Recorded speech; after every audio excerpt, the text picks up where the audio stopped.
Alright, what's up mga kamerks? Ito na naman tayo, Dance Merks at your service. So today, meron tayong lilinisan na MIUI 125. So nakita nyo naman itong overused oil.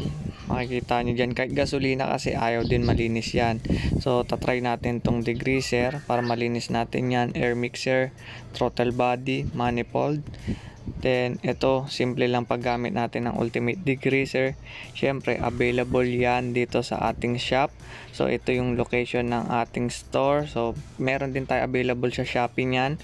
So medyo marami-rami na tayo nabenta ng degreaser dahil solid talaga pang linis yan. Ayan din pala yung ginagamit natin pang PMS.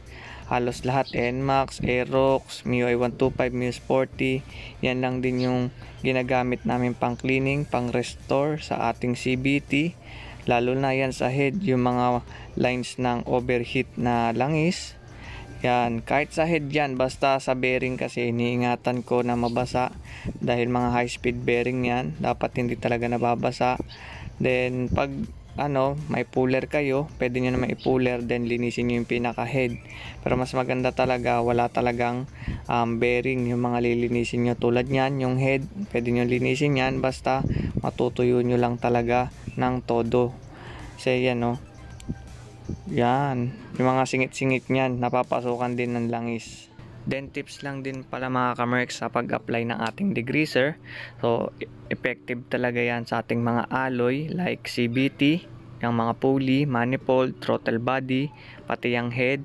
Kaya niya talagang i-restore yan, ibabalik niya yung dating kulay. Then matatanggal din yung mga umido. Pagdating naman sa metal part, dapat talaga may kasamang steel brush dyan. Pagka i-restore nyo, tatanggalin nyo yung kalawang. Tapos a-applyan nyo din ng langis yan after nyo mabanlawan. So yun yung the best na procedure pag gamit ng ating degreaser. Then note lang din, medyo mahapdi rin yan sa mata. So ingat na lang tayo mga kamerks once na matalsikan kayo. Tubig lang din ang panglinis nyan, pang deactivator ng ating degreaser.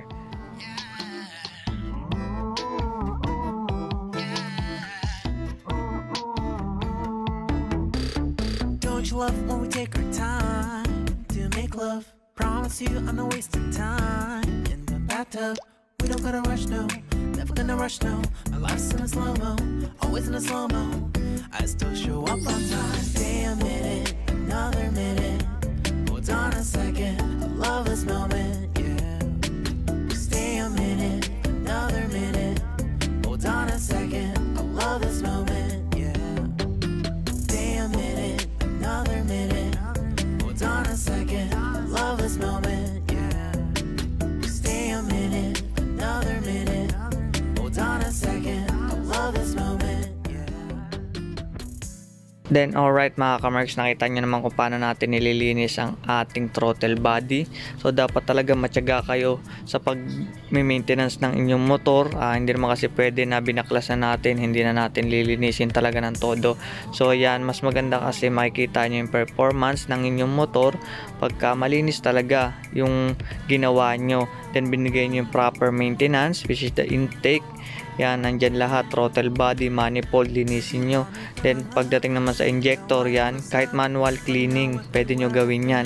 Then kung gusto nyo talaga mag-PFI, pwede rin naman. pero mas ina-advise namin gumamit na lang kayo ng additives, which is the Mag 1. So yan, inintroduce namin yan lately, mga 2015 gumagamit na kami niyan. Sinimulan namin yan gamitin sa kotse pa lang, then nag-isip kami ng paraan paano ba mapatipid din yung linis ng maintenance natin. So yan, gumagamit kami ng additives, which is the Mag 1.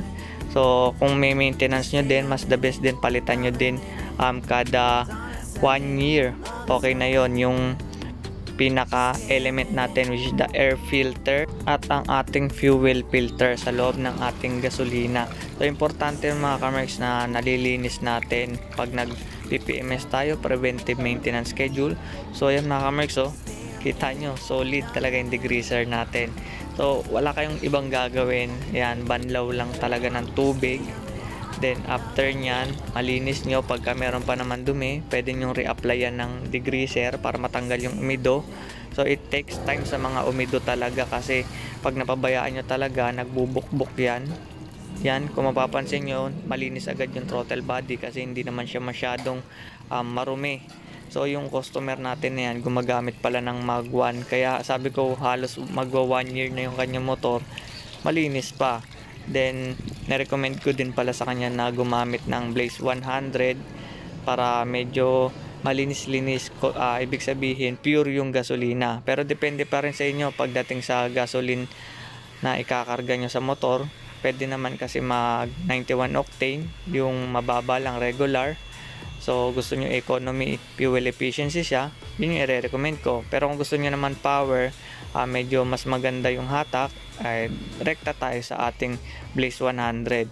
So yan, short review lang tayo dito. Ayan, habang tinutuyo natin yung ating mga parts. So sobrang linis niya mga kamerks yan. Kung maaari may blower kayo, yan, i-blower nyo na lang. Pero kung wala kayo, pwede nyo ibilid sa araw yan para matuyo siya, mag-absorb yung init, then matuyo yung pinaka-moist. Pero mas the best, mahanginan nyo talaga siya para matuyo. Ayan. Then ito, tips lang din pala mga kamerks sa pagsalpak ng ating injector. So may o-ring din yan. So yan, lalangisan nyo muna. Kasi yung iba grasa, kaya nag-i-stay yung dumi minsan pagka binubuksan natin yan. Mas okay na lang langis. Basahin nyo lang yung pinaka-o-ring, wag naman yung basang-basa ng langis. So yan, ipasok nyo lang, pati yung tip, check nyo rin yan. Yan, pag sasalpak nyo na sa manifold yung injector nyo, make sure lang na hindi madadamage yung o-ring, kasi pag na-damage yan, mapapasukan ng tubig o kaya anumang debris na galing sa labas. So yan yung gasket. Importante din yan, dapat na pipix nyo na maayos yan. Then yung ating allen, yan, lalagyan nyo ng langis para naman na mag-stay, hindi siya mag-stack up yung pinaka ating bolt na allen na yan. Ito yung separator ng ating manifold between the head. Importante din yan, nalilinis. Then the air mixer, lalagyan nyo ng onting oil para naman hindi siya nag-i-stack. So importante yan, dapat di mawawala yan mga kamerks. Pag nawala yan, mahirapan kayo magtono. Then yung turn pala niyan, 2 turn lang galing sa sara.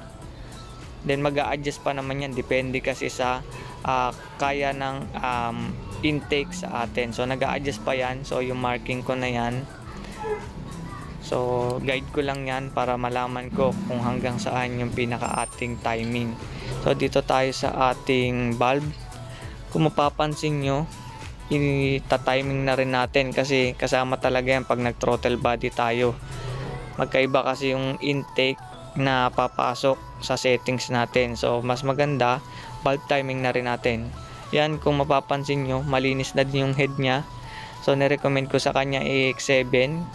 So tong driver pala nito, halos araw-araw din niya ginagamit yung motor, pamasok niya, pang service, halos pan-delivery din pala tong motor na to. Kaya in-advisean ko siya, linisin niya muna yung head kasi nakikita ko medyo nag-overuse yung langis. Then additional tips lang pala mga kamerks sa ating pagbabalve timing. So nakalagay sa ating U-box is exhaust size natin is 0.20 hanggang 0.24. Pero minsan nag-a-advance ako, nagiging 15 siya sa exhaust kasi magkaiba yung timing sa mainit sa malamig. So yun mga kamerks, dapat tatandaan nyo din. Then pagdating naman sa intake, minsan 0.8 hanggang 0.12 yan. Pero ginagamit ko 0.8 lang pag malamig na malamig yung ating makina. Na-recommend ko pala kay sir na gumamit ng AX7 dahil medyo marumi siya nung una, kasi ang AX7 may active cleansing yan. So nakakatulong yung panlinis ng ating engine. Then sinabi ko sa kanya 1K to 1.5 pwedeng gamitin yon. Pwede rin tayo by month o kaya by speedometer na lang din tayo sa reading natin every 1K to 1.5. Okay na yon para ma-maintenance natin yung linis ng ating makina. So depende naman kasi sa inyo kung ano talagang oil makakapanatag sa inyo, kung ano magandang ilagay talaga sa makina nyo, kayo makaka-experience nyan. So pagdating naman sa oil na yan, magkakaiba tayo ng opinion. So yan, nagtanong lang din sa akin si sir kung ano daw the best para sa akin. So yun, AX7 yun talaga ginagamit namin. Then balik tayo sa ating throttle body. So nasabi ko kanina yung fuel injector cleansing na Mag 1. So ginagamit na namin yan 2015 pa lang sa mga sasakyan. Then na-try namin sa motor. So effective naman talaga na malinis yung inyong mga nozzle ng throttle body. So importante din dapat maintenance din talaga yung fuel filter nyo. Yan, bago kayo gumamit ng additives na panlinis natin sa ating motor.